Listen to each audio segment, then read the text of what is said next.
Strateia is a term used in the Byzantine Empire, which according to the Oxford Dictionary of Byzantium, signified enrollment into a state or ecclesiastical service and the attendant obligations. The term is the direct analogue of the Latin term militia, which applied to all categories of state officials already under the late Roman Empire. The most common usage of the term in Middle Byzantine times was in the military sphere. The holder of a strateia, or stratiotes, was obliged either to provide military service himself, or to provide money for the upkeep of a soldier, either as an individual or as a group community. By the 10th century, the strateia had evolved from being a personal, hereditary duty of the stratiotes and his family, to a duty attached to the military lands that were then allocated to the individual stratiotai. The stratiotai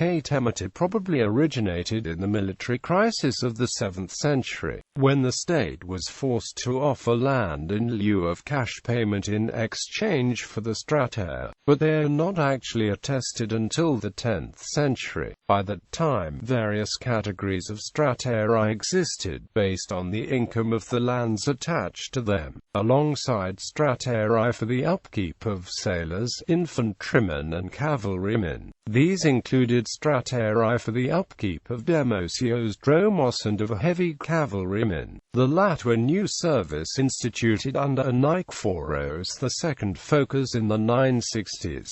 The strateia of sailors fell in two categories: the sailors of the maritime themes, who had to equip and fight themselves and saw more action, received lands worth £4 of gold, while the sailors of the smaller regional fleets, as well as the central imperial fleet in Constantinople, held property of £2 of gold. In Byzantine law, the stratiotai were distinguished from the general agricultural population. The stratiotai were even prohibited from engaging in commerce or agriculture themselves, and exempted from all other fiscal obligations save the aericon and canon taxes. They also received pay and state-sponsored supplies for taking part in military expeditions and performing labor in public works. Successive 10th-century emperors also took care to maintain the system by placing restrictions on the sale of the stratiotai. Constantine VII set minimum inalienable values of £4 of gold for cavalrymen and £2 for sailors, which Nikephoros II Phocas raised to £12 to ensure that the cataphract strateia would be maintained. Abandoned properties were automatically restored to the original owner without compensation, having a retroactive force of 40 years, and rights of preemption on any available military land was granted to relatives or members of the same community as the original holders. The exact nature of the stratiotai during the heyday of the theme system in the 7th–11th centuries has been the subject of debate, with views ranging from their identification as soldier farmers by George Ostrogowski to the view of Paul Lemerle that 10th-century stratiotai did not actually campaign themselves,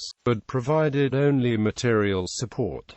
Evidence from contemporary documents seems to support the former view. However, by the 11th century, the strateia had become a purely fiscal obligation, and no longer entailed any requirement for rendering personal military service. Consequently, instead of native Byzantine soldiers, mercenaries were increasingly hired by the proceeds from the strateia, a process accelerated after the late 11th century with the loss of the recruiting grounds of Asia Minor to the Seljuk Turks. Like all other fiscal exactions, exemptions from it could be secured. Even after the fiscalization of the strateia, the term stratiotes remained in usage as a fiscal term for a class of land owners until at least the 14th century. The strateia is not to be confused with pronoia, a similar but distinct term employed from the 12th century on. The stratosumeni farmed their own land, while pronoiarioi merely received the proceeds from the grants to maintain themselves.